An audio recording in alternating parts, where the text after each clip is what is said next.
Hey everyone, welcome to my new mini blog. প্রথমেই sorry জেনেছি এই কারণে, যেহেতু এটা জন্মাষ্টমীর ব্লগ বন্ধুরা, জন্মাষ্টমীর ব্লগটা আনতে একটু লেট করেছি ওই কারণে। তো বন্ধুরা, আমি এখানে একটু রেডি হয়েছিলাম, বাজারে যাব, যেহেতু হলেছে গোপুর জন্য জিনিসগুলো কিনে আনবো বলে, যেহেতু কালকে জন্মাষ্টমী। আর ওর জন্য আমি একটুখানি কেক, ক্ষীর এগুলো নিয়ে এসেছি। তারপর ওর জন্য দুটো জামা, একটা মুকুট এনেছি, আর এদিকে হচ্ছে ওর জন্য একটু চকলেট এনেছি। তো বন্ধুরা, আমি এখানে রেডি হবো বলে শাড়িটা বের করে নিয়েছি, আর এখানে আমি রেডি হয়ে গেছি।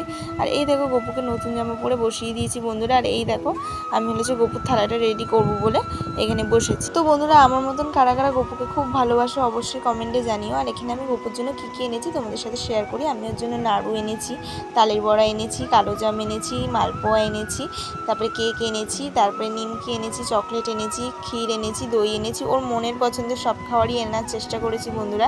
আর এখানে হচ্ছে দাদাভাই একটু লাইটটা লাগিয়ে দিচ্ছিলো, যেহেতু ওখানটা খালি খালি লাগছিলো ওই কারণে। তো বন্ধুরা, আজকের মতন ভিডিওটা এইটুখানি। ভালো লেগে থাকলে লাইক করে দিও, আর কিছু ফটো অ্যাড করে দিলাম।